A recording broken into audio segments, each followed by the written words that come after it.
I'm Mindy Peterson, and this is Enhance Life with Music, where we explore the ways music makes our lives better. My guest today is joining me from New York City. Carolyn Sloan is an award-winning author, educator, composer, and entrepreneur. She has a unique flair for breaking down complex musical concepts into clear descriptions and narratives that have been pivotal in introducing both children and adults to various regions of the vast world of music. Carolyn writes music for theater, television, and children, and is the founder of an online education technology company. Welcome to Enhance Life with Music, Carolyn. Hi, Mindy. Thank you so much for having me. It's great to have you here. Carolyn, your most recent book was published recently. Congratulations. It's called Welcome to the Opera. It is written primarily for children, but it is for opera lovers of all ages. And I'll add music lovers of all ages. I'm a prime example of an adult that this book is wonderful for. I love music, obviously, and I started taking piano lessons in first grade. I continued throughout high school and college. I was a classically trained pianist, but I really was not exposed to opera until I was an adult. And when I was exposed to it, I found it enough of a distinct genre that even as a musician, I didn't totally feel like I got it all. There are so many terms and words and concepts that I kind of had this vague understanding of, but didn't totally know what they meant or what they were. So when I read your book, I was like, now I get it. So I love this book because it puts the words and concepts that are commonly used in opera into plain English. And just as a couple of examples in your book, you say an opera is a story told through music. Libretto are the words performers sing to tell the story. So I love how this book just kind of demystifies these words that aren't part of our common vernacular, even for musicians in the 21st century. And you point out that the opera genre dates back to the 1500s, which can explain a little bit of the vagueness around some of those terms that have just been around for so long, but aren't maybe commonly used anymore. So before I take over the conversation, just gushing about your book, well, let's have you tell us more about the book, who it's for, and what your goals were in creating the book. Well, I think you're right to say that the book really is for music lovers of any age. What I aim to do and what I love about what people tell me they enjoy about the book is that it really can serve children as young as 2 or 3 years old because they love to just push the buttons and hear the music come out of the book. Yes, and I'll just point out for listeners who aren't aware, is a strip of buttons on the right-hand side. It's an interactive book where listeners, kids, adults can push the button and hear examples of things like finale, baritone, tenor, bass, soprano, things like that. So it's really helpful to give audio, oral examples of what we're reading about in the book. Yeah, it's a way of making, when you say demystifying these concepts in opera, it's a way of making these concepts concrete, right? Because music can be very abstract, as you know, and you can talk about something, but if you've never heard what it is that we're talking about, it's hard to conjure that up in your imagination. As an example, if someone said to you, I really like that red car or that red coat, and you had never seen the color red, or you're colorblind and you cannot see the color red, that does not mean anything to you, right? It is a descriptor, or it is a way of saying something, but it is not a concrete example of what it is that you want that person to see. So when I was raising my son and he was very small, I was reading him books, and there were many books on music that, we bought or brought home from the library. And many of them did not have any music that went with these music books. And they would talk about a violin, or they would talk about, jazz, or they would talk about monk or a composer, but he had never heard these things. So then I had to go and find examples of these things to go and play him. And, look, we all know moms have, 400,000 things to do. We do not have time to do this. So the immediacy of having something in the book was really attractive to me. So Welcome to the Opera, as in the other books in this series, like Welcome to the Symphony and Welcome to Jazz, are ways of introducing wonderful music to the general public from like ages 3 all the way till 99, to talk about music in ways and give examples of these things to improve people's understanding, and by improving their understanding, improving the level of joy that they can receive in listening to this music. Because the more that you're familiar with something and the more that you understand about something, it reaches you on deeper and deeper levels. And that is my mission, really, because I was raised as a classical pianist too. I played since I was 7, and then I got really into singing and voice, and I was introduced to opera simply because when I was studying, there weren't voice programs in conservatories across the country at that particular time that specialized in any other kind of voice training except opera. So my mom loved to listen to opera. Like I can hear her listening to Carmen now, when I think about her. And I think opera just needs to be demystified, because a lot of people kind of think it's very elitist, or they don't think it's going to be something that they're going to enjoy. But really, the more that you are exposed to something, and this is the secret, I think, to learning anything, the more you can find things in that genre or that subject that you're not familiar with, that you will go, oh, that's interesting. Let me learn more about that. Sure. Or let me learn more about that. It's exposure is key. And so I thought we need to expose kids, especially with the shortage of really great music programs in schools right now, because as we know, when budgets are cut, it's usually the first thing, because they think it's quote unquote not necessary. Music does so much for us and so much for the brain. Absolutely. And I won't go on a whole sidetrack of that, but we can talk about that maybe if it comes up later. Right. But and I'll link to some other episodes, because I've had many guests talking about those benefits to the brain and children's minds, the developing child's mind. So I'll link to those in the show notes. Great. Yeah. Well, that's fabulous. And you mentioned how opera can sort of come across to some as an elite or elitist type of mentality. And I think some of the phrases and concepts, words that are used in opera that are unfamiliar to many people can be a little intimidating, because it sounds elite or like, wow, I feel like I should know what this means because I'm a musician and I'm an educated person. But what exactly is a recitative? Something like that.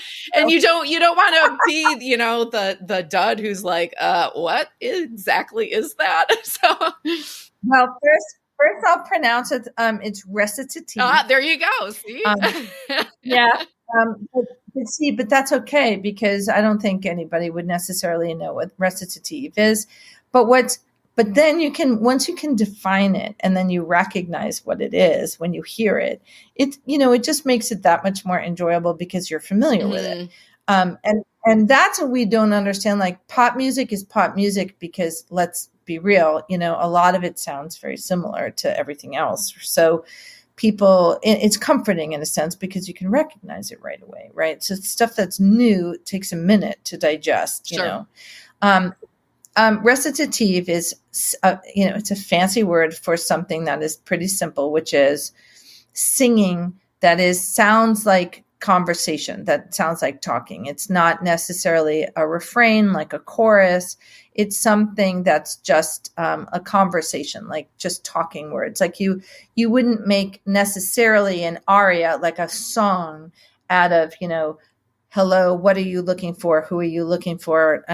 Is the king here? I've come to see this. That's the kind of stuff that they're going to put in, like recitative, that's just kind of talking. Sure.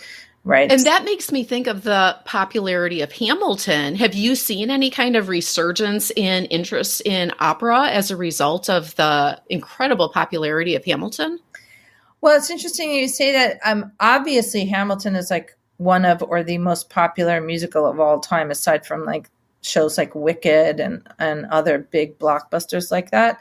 But if you think about Phantom of the Opera, right, that was kind of putting opera sort of in the public eye and in the public zeitgeist, if you will, or the ecosystem of popular opera, because All of it was sung. But if you think of shows like Jesus Christ Superstar, that's also technically an opera because it's a rock opera, but it's an opera because everything is sung, right? So we don't usually refer to a musical that's on Broadway as an opera, but technically, if you're talking about storytelling through music and it's sung through, you could refer to it as an opera. Well, I'm just going to mention a couple other things that I really loved about the book.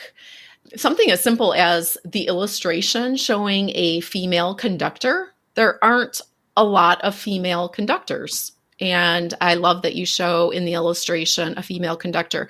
You have a lot of really great resources right there in the book for educators and parents. There's a why sing section at the end that, again, as you mentioned, we could have another episode on that topic, why sing, but there's some really great information there for parents and educators. At the end, there's also a Meet Mozart segment. The book is kind of uses as an anchor Mozart's The Magic Flute. And so the segment at the end explains more about Mozart with that Meet Mozart segment. There's a glossary with opera words and definitions. All of those things are really helpful. And I just also want to read a couple quotes from the book. One is, "From spiritual services to rock concerts, music brings us together because songs can touch us in ways that ordinary words cannot."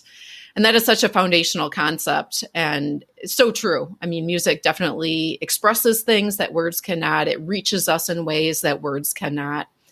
Another quote that I really liked is, "Welcome to the Opera is an introduction to a profound musical art form, but it's also an invitation to imbue your life with singing." And then it gives some ideas for when and how to do that. "Let song be a part of your life and your children's life. Let it be an outlet and a point of connection. It's fun to sing, and it's a profound experience to sing with others." So love those quotes. Oh, As you mentioned, this is the third book in your Welcome to series. There's two other titles, Welcome to the Symphony and Welcome to Jazz. Tell us a little bit about those books and what you want listeners to know about those. Sure. Welcome to the Symphony was the first because I had been teaching at the time and I had asked my fourth graders if they had ever been to a symphony. And even though I was teaching in an independent school in Brooklyn, and even though most of those children are from families with means, right? So it wasn't like a cost factor that they couldn't go. And there is a range. There's always a range, like you don't always, it doesn't have to cost you a lot of money to go hear a symphony. But only 3 out of 53 had ever been to a symphony concert. Oh, wow. A symphonic concert. And I was like, that is just crazy. How am I going to combat this? So that combined with the idea that music is abstract and needs concrete examples, I kept thinking about this idea for an interactive book. And so Welcome to the Symphony was the first one. It uses Beethoven's Fifth Symphony, as the symphony to show different examples of concepts, musical concepts, and also to showcase all the instruments in an orchestra. So kids get to hear what a violin playing the theme sounds like, what a viola sounds like playing the theme, what a cello sounds like playing the theme. We have an oboe, we have the oboe solo, and what I particularly like about the book is that it doesn't only play you these things sort of in a vacuum, it gives contextual information to it. So in other words, you get to hear an oboe, but you get to hear an oboe play the theme that it plays in the first movement of Beethoven's Fifth Symphony. So when you're listening to it, you understand how it fits into the greater whole. And I think that's really important when you're teaching, is always to give context, because then kids understand. It's like a puzzle, like it just makes a whole lot more sense when you're looking at and putting all the pieces together. And I found that kids just loved pushing the buttons. I would test it. I would bring pages in as I was reading to my classroom, and I would read. And if anybody would lose focus or lose engagement, or they stop looking at the pictures, I was like, oh, I got to work on this because it's not working. This page is not working. So yeah, So that's Welcome to the Symphony, and then Welcome to Jazz, which is a completely different idiom, of course, because symphonic music, of course, is more Western Europe, right? It's more European, and that's where classical music came from, right? All the instruments too, right, were invented in Italy for the strings, and Belgium and different places for wind instruments. Anyway, that learning the history of all of that is super important too. I wanted something specifically American for Welcome to Jazz. And of course, jazz came out of music that was being played at Congo Square down in New Orleans from, enslaved people. And, the history is not fun to talk about because it's hard to accept, and it's hurtful in a lot of ways. But I think it's important to know. But what's miraculous about it and what I love about it is that this incredibly complex, beautiful art form came out of the pain of what it was like to be enslaved. It's a really interesting story, but the book itself does not talk about that as much as it just talks about the music. There's obviously I had to refer to the history to enlighten people. I think people don't understand a lot about jazz either, as much as classical music too. But it was really great to explore this music that is specifically American, right? And it's part of our American heritage and African American specifically. So it uses When the Saints Come Marching In, or When the Saints Go Marching In, I should say, is the song that we use to give context to concepts like improvisation, talking about more of the brass instruments that were in New Orleans at the time, like trumpet, trombone, instruments like banjo, right? Where did the banjo come from, right? Talks about syncopation, which is a really complicated topic to try to talk about in a book. But if you especially with children, yeah. Yes, but if you can give an example of syncopation, then it makes it that much easier. We also talk about and give examples for scatting, which is super fun. And I have to say, a lot of children who read the book love the scatting button. So I bet. Love the scatting button. I get all these videos from parents of their kids trying to scat, which is the best. I love that. So Arta Yacaspone did the scatting button, so I want to do a shout out to her. It was great. In addition to music, I am passionate about health and well-being. For me, a healthy lifestyle includes eating a diet that is mostly whole, unprocessed foods. This is pretty easy when I'm close to home, but living a full life often takes us away from a convenient refrigerator and a predictable schedule. Enter my favorite whole food energy bar. Jam Bar is a certified organic whole food bar, non-GMO and gluten-free. Created by a food science and nutrition expert, athlete, and musician, Jam Bar is packed with protein and fiber and minimally sweetened with only all-natural sweeteners. It doesn't need to be refrigerated and has a 1-year shelf life. These bars do not melt, freeze, or crumble, which means they can go from a day of ice skating in Minneapolis to a trip to the beach when I'm visiting my daughter in Florida. The only problem with those beach trips is keeping my kids from eating all my bars because they love them too. Fuel your full life and healthy lifestyle with Jam Bars. Available at Amazon, select retailers, and jambar.com. For more info, you can also visit episode 160. Links are in the show notes. This is a quick break to tell you about Song Trust. Did you know there is an estimated $250 million in unclaimed royalties? Song Trust is the world's largest royalty collection service. It helps artists know what royalties they're owed and collects them for you so that you, the artist, can focus on creating and producing, not administrating. With Song Trust, you can register your songs quickly in one place. Song Trust will then collect all royalties you're owed from over 50 global pay sources. Song Trust represents over 350,000 songwriters. This includes Grammy winners and brand new up-and-coming songwriters. Songtrust is currently offering Enhanced Life with Music listeners 20% off your registration fee. Just use the code EnhancedLife20 at checkout. You can check them out at songtrust.com. While you're there, you'll see another reason I'm a fan. Songtrust is great at explaining the very complicated music publishing world. They offer a ton of free educational resources, including virtual workshops, a blog, and the modern guide to music publishing. Go to songtrust.com and remember to use the code EnhancedLife20 to get 20% off your registration fee. I saw on your website that schools and organizations around the country are using your songs as integral components to music curriculums in elementary and middle schools.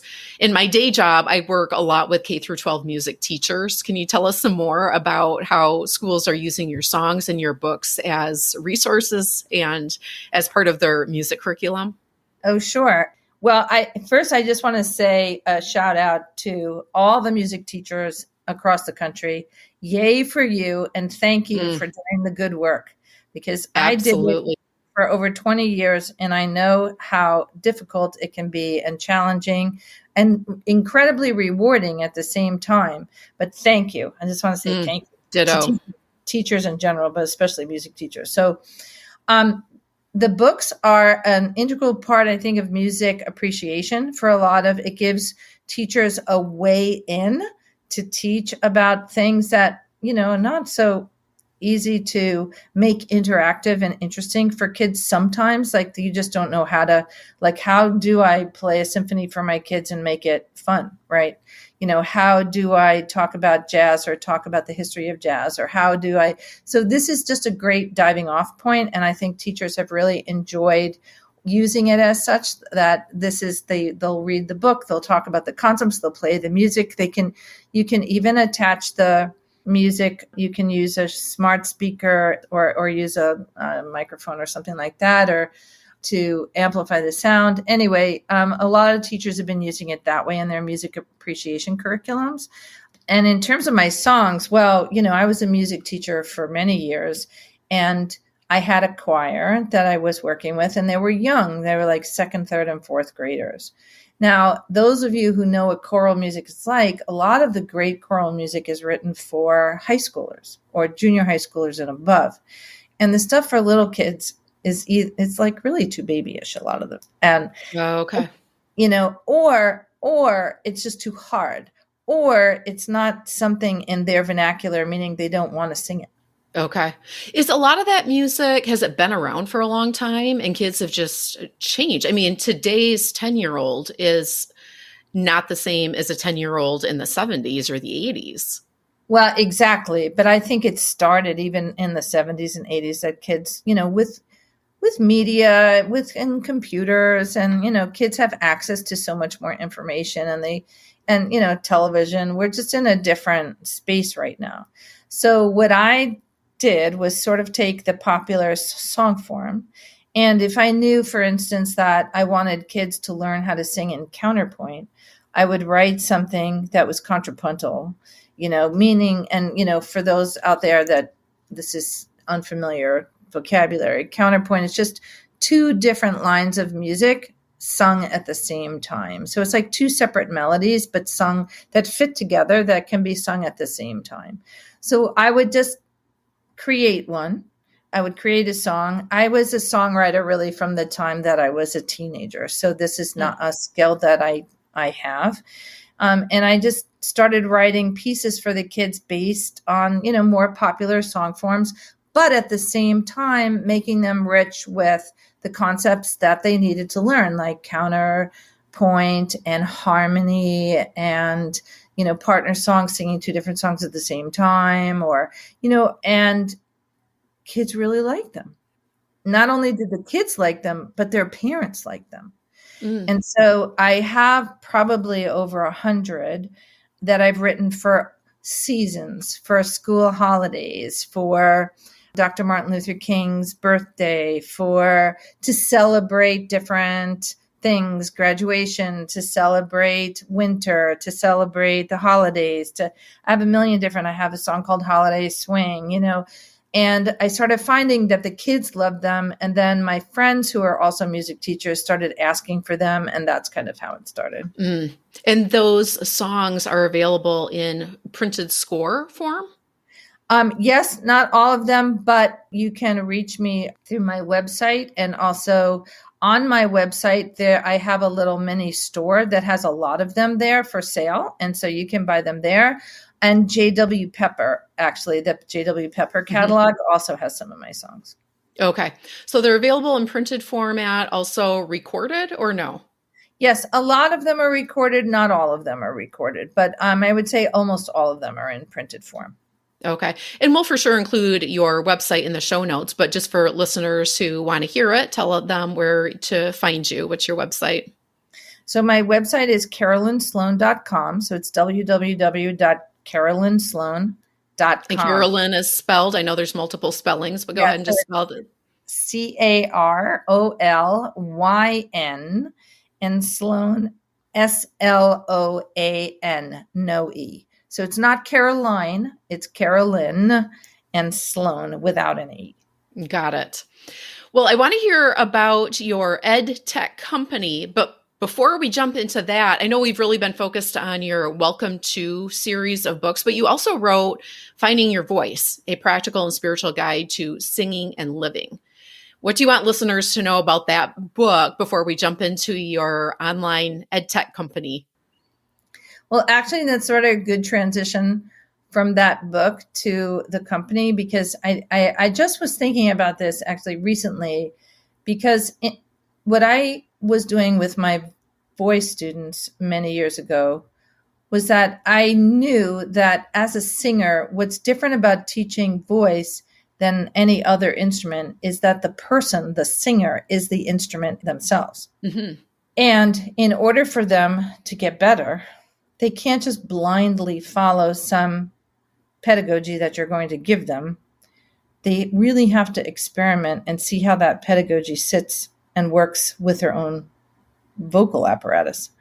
So if you're not testing it and you're not thinking through things like almost like a scientist, then you're not going to figure out those things that when you reach a place that you, like a part in a song that you're having trouble singing, you won't be able to figure out exactly why. A teacher can try to guess and give you a remedy, but really it's the singer that needs to identify what exactly is happening by zeroing in on what's happening. Most good vocal instructors will be able to say, well, I think this and this and this and this is happening, and this is what I think you should do, and try it, and then work with the singer to fix whatever it is that they're trying to work on. But if you're not really being kind of thoughtful and thinking about how you're actually producing these sounds, you're not really going to grow in the same way that you would if you were. And sure, so, having that awareness of your own body and probably your own psyche to some extent too. It's very much like it's mindfulness, right? It's being mindful of what it is and how it is that you're performing. So I thought about, I said to someone once, I said, well, when I'm older, like 80 or 90 or, I'll write a book on singing, and I'll talk about how you need to be a warrior, a scientist, a detective, and a spiritual master in order to be a singer. And then literally the person that I said that to went to someone who they knew sold books to publishers and said, oh, you should talk to Carolyn because I think she's got a really good idea. And that's literally how it happened. Good for them. I love that story. Yeah. So there I was writing this book way before I had planned to, but that's all good. And then the reason so it really is a holistic approach to singing. And the biggest point in the book that I try to drive home is that you don't look like anyone else. So you're not going to sound like anyone else. Like everybody, like singers would come to me and say, oh, I want to sing like this person, or I want to sing like Whitney Houston, or I want to sing like Madonna, or I want to sound like this. And I was like, well, you're not going to. So let's just get that off the table right now. That's not Oh, happening. Yeah. yes, love that. And of course, we'll have links to all these books in the show notes. Tell Okay. us about your online ed tech company, Teach Me TV. It's an award-winning e-learning platform. Tell us who it's for, what it offers, and why you started it. Yeah, Teach Me TV is for kids ages 5 to 12. We sell both to schools, after school centers, and also to families. I started seeing digital products being used in the classroom when I was still teaching, and a lot of them looked great, but I didn't find them particularly impactful, meaning that kids were using them, but I didn't necessarily think that they were growing that much from using them. And I was sort of curious about that and started doing some research, and the thing that I thought was missing was really impactful feedback. It would just be like, you're wrong, try again, but it wouldn't tell Okay. them how to try again. Also, it wasn't giving them the kinds of tools and strategies that kids need to have in order to solve problems. And the reason I said that finding your voice is sort of a good transition to this is because it's the same kind of principle of, if you are set on growing and learning, you have to take a certain amount of responsibility yourself in being really engaged and involved in your own learning, even if you're a kid, and to whatever extent you are able. And what that means is, what kind of tools do I need to solve this problem? What do I need to know in order to solve this problem? What is it that I don't know? Knowing what you know and knowing what you don't know, a lot of people are not really aware of that. And to boot, what happens is then when they don't know, they don't have the tools or the ideas of how am I going to get that knowledge? How am I going to learn that? Can I learn that? Do I need some help? What kind of help do I need? Sure. Those kinds of questions are really, really important. And I think if we get kids to ask those kinds of questions, then they can really grow and really learn. Absolutely. And that's what turns kids into lifelong learners too, when they're not just handed information, but they're given tools and strategies. It's that same concept of you can give a person a fish and feed them one meal, or you can teach them how to fish and feed them for the rest of their lives. Exactly. That's exactly what we're trying to do. But having said that, we know that you need to engage kids first before you're going to teach them or help them with anything. And so the front facing part of it is all very friendly, interactive, like children's media looking things, meaning that it's animated, there's audio, there's music. We have almost everything on the site. So we have math activities, we have language arts activities, we have exercise videos for kids. We have music for kids. A lot of the songs that I've written for children are on that site with downloadable lyric sheets so kids and families can sing along. We have videos about jazz. We have me doing my jazz book, reading my jazz book aloud with the New York Youth Symphony Jazz Orchestra, members of the jazz orchestra playing alongside to demonstrate concepts. So we have a vast amount of things. We have science too. And also we have downloadable printable sheets so that if you don't want your kid on the screen the whole time, you can download coloring sheets, you can download puzzles. We want to get kids off of YouTube. I know that's an uphill battle, and we want to be the antidote to that. We are the anti-YouTube. Sure. And look, if anyone from Google is listening, I'm sorry, but YouTube can be very, very handy for adults who are careful and want to research things, and we all use it, and I use it. But I think for children, it can be really harmful, and no matter how many controls you put on it. And YouTube Kids, I'm sorry, but I think they're just trying to sell you a lot of things. We do not advertise on Teach Me TV, which is why it is a subscription. Okay. So for just $10.99 a month, you can join. is pretty reasonable. And if you join for the year, it's even more reasonable than that. We do not advertise. We don't collect data. So you're not going to find that like people are like following you around the internet after you use it. We don't do that. In fact, we don't even really advertise too much ourselves. So this is the way we sort of get the word out, by friendly podcasters like yourself and different interviews. And we go to education conferences and things like that. So Sure. Well, yeah, like you said, YouTube can be a great resource for adults who have the discernment to kind of weed through the junk and the jewels that can be found on there. But yeah, for educators and parents, it's nice to know that you can you have a platform that you can turn your kids loose on and know that so they're not going to be coming across the junk. And not only is it not junk, but it's stuff that's really going to be inspiring that natural desire to learn and igniting that spark and feeding it and teaching them not just information by rote, but really equipping them with those tools and strategies to be pattern spotters and puzzle solvers. And those are skills that transfer to other areas of life too. And I love how this is, it's not just music, but it really approaches the holistic education of the child. So that's pretty neat. Wonderful. Okay. Well, we'll definitely have links in the show notes to that as well. Anything else that you want listeners to know about your songs, your music, your books, your ed tech company before we close things out with the coda? Anything that I haven't already asked you and you want to leave as a parting word before we close things out? You've asked a lot of really great questions and given me so much opportunity to talk about so many different aspects of what I do. So thank you very much. Just want to say that. I really appreciate it. And the one thing that I would just say is, I'm a mom too, and an educator and a business owner, and I care deeply about the generations that we are raising right now.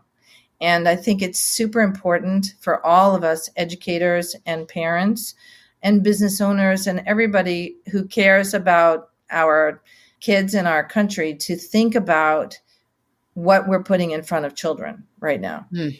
100%. Because what you put in, not to be cliche, is what you're going to get. And so I think it's really important that we work a little harder and search a little harder to put the good stuff in front of our kids. You cannot keep them from the world. So I don't agree with any kind of banning anything, but I do think it's really important that we work to put stuff in front of our kids that grows their minds, that gives them good ideas, and that supports them in being kind individuals. I think it's really one of the most important things we can do right now. Do you have any schools who are using Teach Me TV, and is there a subscription that allows them to use it for their students, whether their students are in a classroom or at home? Because I'm thinking of my cousin, for example. She's a school teacher in a very under-resourced area. And when the school shut down because of COVID, she was worried for these kids' lives. Like, are they going to survive this, because she knew what they were dealing with at home.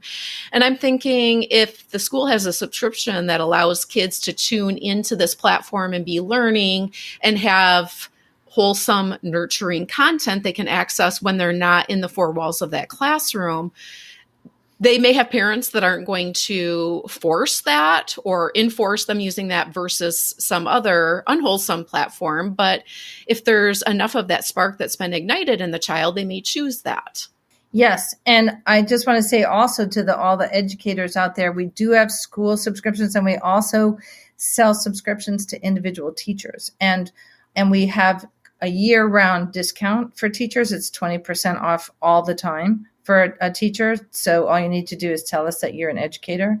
But what's really great about our activities is that you can take a link, just like a URL from our site, and you can integrate it in your Google Classroom or whatever learning platform you have, LMS, the learning management system, Schoology, or whatever you're using. You can take that and you can take our link and you can put it in there, and you can recommend different activities based on what it is that you're teaching, because all of our things are standards aligned. And plus, like I said, we have lots of music and we even have exercise videos. So Wow. if you, well, if you have 10 feet of snow outside and it's hard for you to get out, you can I'm put from on, Minneapolis. I've been there. you can put on an exercise video with your kid and they can do it, and then they're super fun. So there is a way that, yes, we sell subscriptions to schools, of course. Excellent. Well, Carolyn, as you know, I ask all my guests to close out our conversation with a musical ending, a coda, by sharing a song or story about a moment that music enhanced your life. I know you have a song that you're going to be able to share with us today. Tell us a little bit about the clip of the song that listeners will be hearing next. Sure. Well, I was talking about how I was writing songs for my young chorus at school, and this is one of them. It started actually as a kid song, because I wanted to talk about, I said, we have to raise kids to be kind, right? Choose kind. Mm-hmm. So this was part of that. And it also kind of echoes what I like to think about the holidays most often. It can become a very kind of commercial venture, the holidays, with lots of buying presents. And there's nothing wrong with that. I like presents just as much as the next person. Mm. But I really wanted to talk about, let's give love instead of, thinking that it's always about the material, but let's give love, let's give attention, let's give joy, let's give things to support people. Let's give, happiness. Let's support our friends and our neighbors and our kids. And, and I think that's the essence of the holidays. I think that's what it's about. Right. Absolutely. So that's where this song came from. Give love. Love that. Well, I really resonate with that partly just because of the stage of life that I'm in. My kids are in college, and my husband and I are financially fortunate and comfortable enough that we don't really need a lot of stuff. And we chose this year, instead of getting each other a Christmas gift, we decided to rent a place in Florida over the holidays where we would be able to have more time as a family down near our daughter where she lives. And it's just been fabulous. And I told my kids, I'm like, you're in college. Don't spend money on me for a gift. Like, I get to be with you. Your presence really, truly is the biggest present for me. So and they just, it's hard for them to really get that. Like, come on, we want to get you something. I'm like, you're here. I'm with you. Like, honestly, that's all I want. So that really resonates with me. And tell us again the name of the song. The name of the song is called Give Love. There's a star that shines, I see it every night. Every night I see it shine, I dream. What if everyone we knew could all hold hands around the world? We'd all be friends.